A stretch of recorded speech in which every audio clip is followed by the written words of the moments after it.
장난감이 즐비한 방에 있는 소녀 브라이오니 탈리스. 이 상상력이 풍부한 소녀는 자신이 쓴 극본을 들고 집을 이리저리 배회합니다. Will you come and see it? Not sure that would be quite. I still want you to come. Let's see. 사촌 롤라와 쌍둥이들이 저택에 도착하고 브라이오니는 연극 연습을 시작하지만 제대로 참여하는 아이들은 아무도 없습니다. 화가 나 창문을 바라보던 브라이오니는 우연히 충격적인 광경을 목격합니다.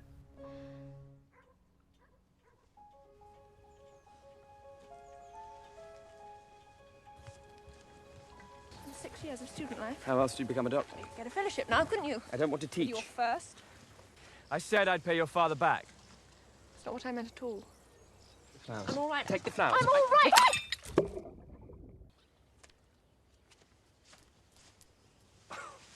사실 세실리아는 로비와 말다툼을 하다 너무나도 소중한 도자기를 깨트리는 바람에 그 조각을 찾으러 분수대로 들어갔던 것이었지만 브라이오니는 이를 알 턱이 없기에 큰 오해를 하게 되죠. 때마침 집에 도착한 큰오빠 리온과 그의 친구 폴. This is my sister Cecilia, Paul Marshall. I've heard an awful lot about you. Likewise. This is a whole new technology. 폴은 끊임없이 자신의 가족이 운영하는 초콜릿 사업에 대한 자랑을 해대자 눈빛을 교환하는 리온과 세실리아. Robbie. 폴에게 오늘 밤 식사에 초대한 로비에 관한 이야기를 하는 큰오빠 리온. Local grammar. The old man puts him through Cambridge. Goes up at the same time as C. And for 3 years she hardly speaks to him. I don't know what the hell he's doing these days, messing about in flower beds. As a matter of fact, he's planning on doing a medical degree. And the old man said yes to that. 로비는 세실리아에게 어떤 사과의 말을 해야 하는지 한참을 고민하다 장난스레 성적인 농담을 적습니다.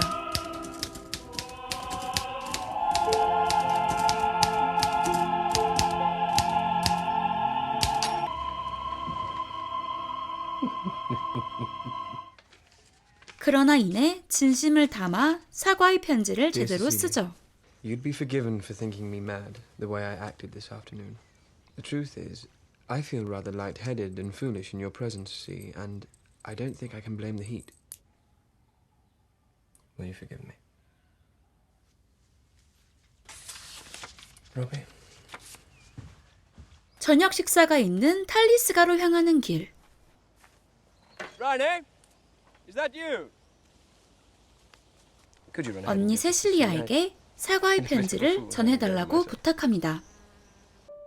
그러나 브라이오니에게 준 편지가 야한 농담을 적어놓았던 편지인 것을 이제서야 눈치챈 로비.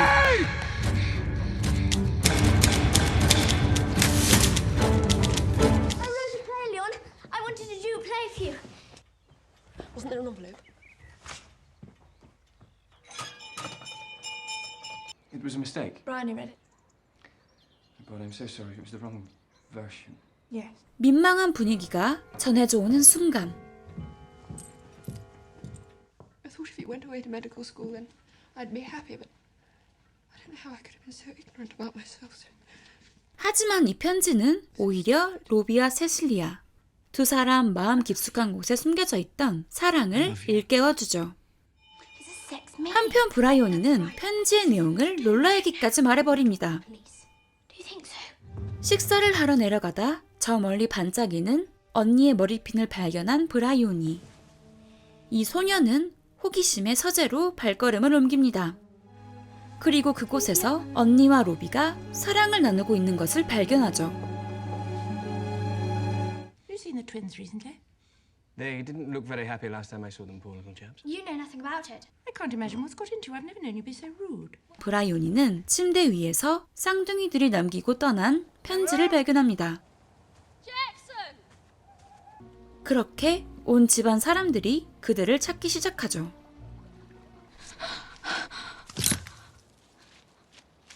브라이오니는 롤라가 누군가에게 강간당하는 것을 발견합니다. I saw him. It was Robbie, wasn't it? I caught him attacking my sister in the library. I don't know what he'd have done if I hadn't come in. I've known him my whole life, and I saw him. Call the police. She'll be needing a doctor as well. I know who it was. You know it was him? Or you saw him? I saw him. I saw him with my own eyes.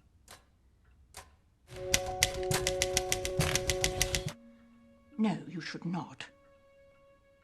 But at least you've done the right thing now. 그리고 마침내 로비가 돌아옵니다. 사라진 쌍둥이들과 함께였죠. But now.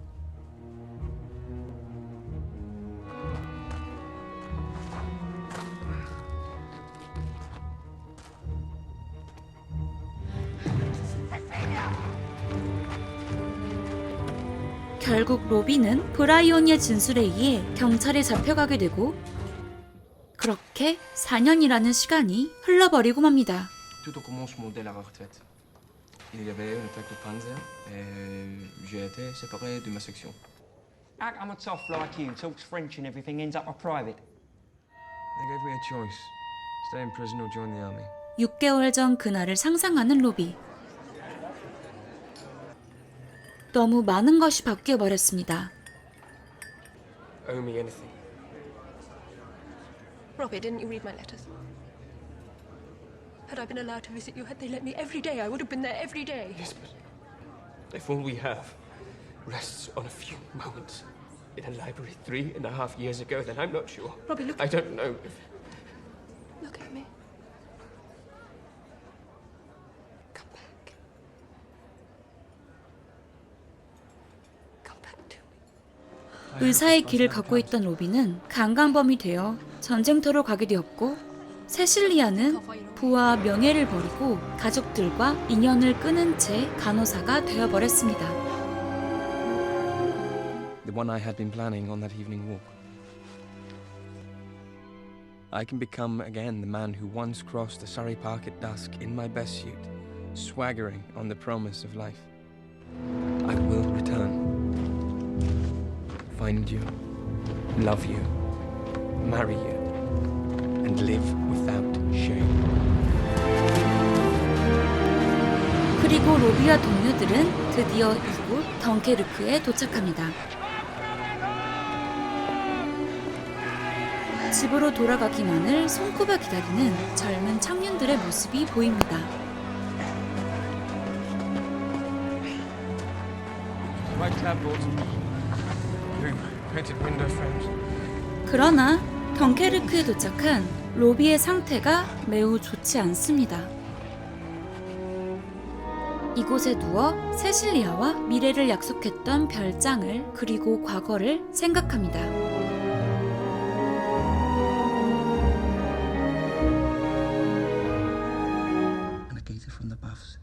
이제 곧 세실리아에게 돌아갈 수 있는 로비입니다. 브라이온이도 언니 세실리아처럼 집을 떠나 부상병들을 치료하는 간호사로 일하고 있습니다. 일이 끝나면 분수대의 두 사람이라는 제목의 소설을 쓰기도 하죠. It's about a young girl. A young and foolish girl who sees something from her bedroom window which she doesn't understand, but she thinks she does. 힘든 하루를 보내고 선전물을 보던 중 사촌 롤라가 폴과 결혼을 약속했다는 것을 알게 된 브라이온이 Why they may not be lawfully joined together. Let him now speak or forever hold his peace. I saw him with my own eyes. 그녀는 결혼식이 끝나고 세실리아를 찾아갑니다. I want to go in front of a judge and change my evidence. See? Don't call me that. You're an unreliable witness. They'll never reopen the case. Well, at least I could tell everyone else what I did. I can go home and explain to Mummy and Daddy and Leon. Leon. What's stopping you? Do you have any idea what it's like in jail? 13. How old do you have to be to know the difference between right and wrong? What are you, 18? Do you have to be 18 before you can bring yourself to own up to a lie? There are... You... All your family, you just assumed it for all my education. I was still little better than a servant, still not to be trusted. Thanks to you, they were able to close ranks and throw me to the fucking wall! Look at me! Look at me! Look at me! Look at me! You'll meet with the solicitor, make a statement, have it signed, witnessed, send copies to us, is that clear? Yes. You'll write a detailed letter to me explaining everything that happened leading up to you saying you saw me by the lake. Try to include whatever you can remember of what Danny Hardman was doing that night. Hardman? Yes. It was Leon's friend, Marshall. I don't believe you. He's married Lola. I've just come from their wedding. Lola won't be able to testify against him now. I'm very, very sorry. Just do as we've asked of you. Write it all down, just the truth, no rhymes, no embellishments, no adjectives. I will, I promise.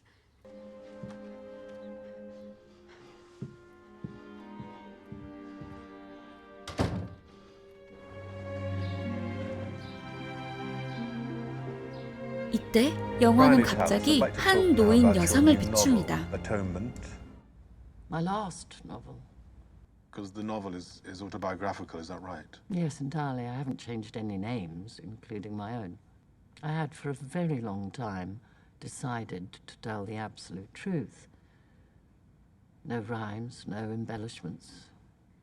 I was too much of a coward to go and see my sister in June 1940.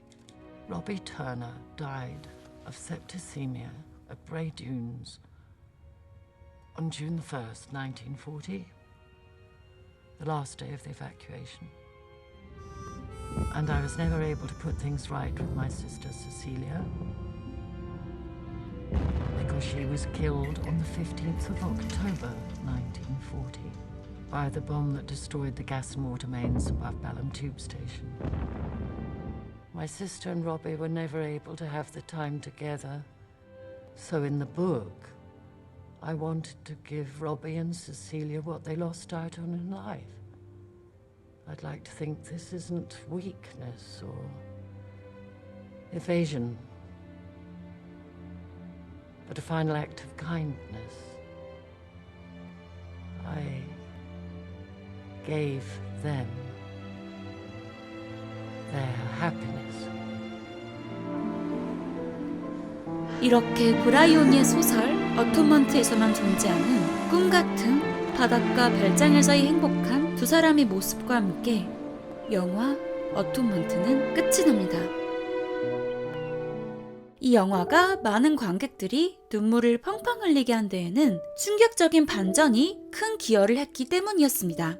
로비는 강간범이라는 오명을 벗지 못한 채 타국에서 쓸쓸하게 죽어야 했고, 세실리아는 자신의 가족들이 사랑하는 사람을 범죄자로 몰아간 것에 대한 죄책감을 떨치지 못하고 홀로 로비를 기다리다 폭격으로 사망하고 말았죠. 영화 어토먼트의 시작은 브라이오니가 타자기를 이용해 연극을 쓰는 장면과 함께 시작이 되는데, 이때 등장하는 음악은 타자기를 이용해 작곡된 노래입니다. 그리고 이 노래는 브라이오니가 자신의 상상력을 동원해서 이야기를 꾸며낼 때, 그리고 거짓말을 할 때 계속해서 삽입됩니다. 따라서 영화 초반 타자 소리 때문에 로비와 세실리아를 만난 것이 브라이오니의 상상이었다는 것을 캐치하셨을 관객도 있으셨을 거예요. 이 영화 어토먼트는 작가 이안 맥큐언의 소설 속죄를 원작으로 하고 있습니다. 그는 작가 한강이 수상하며 한국에서도 유명해진 맨부커상의 수상자이기도 하죠. 보통 원작 있는 영화들은 소설의 디테일과 감정들을 제대로 묘사하지 못하거나 자기적으로 수정하는 까닭에 좋지 못한 평가를 얻고는 합니다.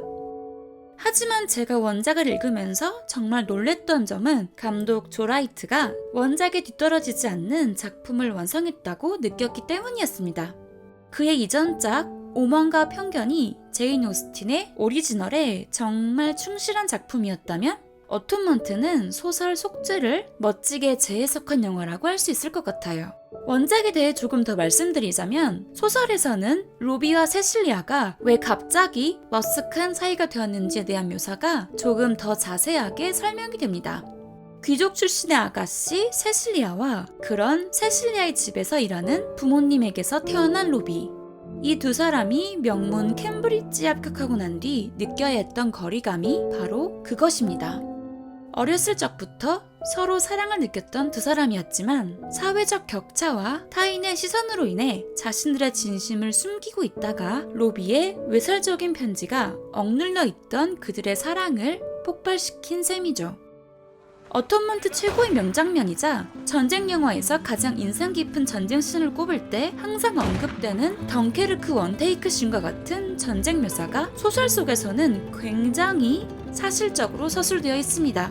원작은 1부, 2부, 3부, 4부로 나뉘어진 소설인데 제2부 전체가 전쟁의 죽음 속에서 로비가 겪어야 했을 전쟁의 고통에 대해 묘사하고 있기 때문이죠. 이는 브라이오니가 속죄를 집필하며 실제로 전쟁에 참전했던 퇴역 군인들을 만나 당시 덩케르크의 상황과 전쟁의 참상과 관련한 자문을 받아가며 이 작품만큼은 허구나 상상력을 첨가하지 않고 최대한 사실에 입각하여 완성하고 싶어 했기 때문이었죠. 어톤먼트에서는 폴의 롤라를 향한 성적인 폭력, 브라이오니의 거짓말로 인해 생겨난 언어적 폭력, 세계 2차 대전이 진행되며 계속되던 물리적 폭력, 이렇게 크게 세 가지의 폭력이 존재한다고 볼 수 있습니다. 아름다움과 웅장함을 자랑했던 탈리스가의 저택은 더 이상 영국 귀족들의 전유물이 아닌 피난민을 받아주는 곳으로 전락했고 아름다웠던 정원들도 모두 옥수수밭으로 바뀌어버립니다. 하인들도 저택을 떠나 입대를 하게 되고 세실리아와 로비에게는 큰 의미가 있던 도자기도 산산조각 나버리고 맙니다. 따라서 작가는 독자들에게 이 세 가지 폭력이 작은 사회인 탈리스 저택에도 이렇게 큰 변화를 불러왔는데 더 큰 사회에서는 어떠한 재앙을 일으키게 될지 질문하고 있다고 볼 수 있겠죠. 또 원작에서는 로비 사건 이후 마치 애국자와 같은 행동을 하는 마샬 부부를 보여주고 있습니다. 이 부부는 재단을 통해 봉사활동, 의학연구, 아프리카 농업개발에 매진하고 예술품들을 박물관에 아낌없이 기증합니다. 그렇게 진짜 강간범이었던 폴은 마샬 경이라는 칭호까지 받게 되죠. 이런 마샬 부부의 권력에 대항해 브라이오니는 법적 소송을 두려워하지 않고 등장인물들의 실명을 사용하여 속죄의 집필을 끝낼 정도로 폴과 롤라의 치부를 까발리는 것을 주저하지 않는 브라이오니의 모습을 여과 없이 보여줍니다. 또 소설 속죄에서는 클래식 문학 작품들의 레퍼런스도 많이 등장하는데요. 제인 오스틴의 노생거 수도원에서는 결백한 사람을 범죄자로 몰아세운 이야기를, 리처드슨의 클라리사에서는 롤라처럼 강간당하는 소녀의 이야기를, 나보코프의 롤리타에서는 롤라의 이름이나 성격을 따왔다고 볼 수 있을 거예요. 이 소설 속죄는 훌륭한 스토리텔링으로도 유명한 작품이지만 이처럼 문학적으로도 매우 뛰어난 스킬을 보여주고 있는 소설이라고 볼 수 있을 거예요. 여러분은 브라이오니의 마지막 말에 대해서 어떻게 생각하시나요? 이 영화를 본 관객들의 의견은 9대1 정도로 나뉘는 것 같습니다. 브라이오니는 절대 용서받을 수 없다라고 말하는 9와 유명한 소설가가 되고 당사자들은 모두 다 사망했기 때문에 굳이 자신의 진실을 밝힐 이유가 없는데도 불구하고 진실을 밝혔기에 그녀는 용서받을 수 있다 1로요. 저희 생각을 이야기해보자면 브라이오니가 늦었지만 진실을 이야기한 것은 굉장히 용기 있는 행동이었다고 생각합니다. 하지만 속죄를 해야 할 사람인 로비는 이미 오래전 죽어버렸습니다. 브라이오니의 거짓말로 인해 인생을 잃어버린 사람이 너무나도 많죠. 브라이오니를 용서해줄 사람은 그녀가 진실을 이야기했다는 사실조차 알 수 없는 상태인데 과연 누가 누구에게 행복을 선사했다고 이야기하는 것일까요? 하지만 그녀가 말했듯 그녀는 혈관성 치매를 앓고 있습니다. 죽음을 앞두고 있는 그녀가 자신의 마음이 편하고자 진실을 밝혔다고 하기에는 시간이 그녀의 기억을 지워주었을 겁니다. 이런 면에서 보자면 브라이오니는 정말 나약함 때문이나 회피를 하기 위해서가 아닌 로비의 결백을 위해서 그리고 자신의 언니를 위해서 소설 속에서라도 작은 행복을 선사했다고 볼 수 있을 거예요. 이 영화가 정말 많은 사람들에게 아직까지 사랑을 받는 이유는 바로 이런 점에서라고 볼 수 있겠죠. 영화의 엔딩 크레딧이 올라가는 것이 영화의 끝이 아닌 시작이기 때문이에요. 관객들도 브라이오니의 마지막 말과 함께 속죄의 개념에 대해서 곱씹을 수밖에 없게 되죠. 저는 아직까지도 이 질문에 대한 제 대답을 정하지 못했어요. 그래서 여러분들의 의견도 굉장히 궁금해요. 이에 대한 의견을 많이 나눠주세요. 영화 어톤먼트 저의 한 줄평은 시간도 나를 용서해주지 못했다 입니다. 어톤먼트 리뷰 재미있게 보셨다면 좋아요와 헤더의 터닝 페이지 구독 부탁드릴게요. 우리는 다음 영상에서 다시 만나요. 안녕!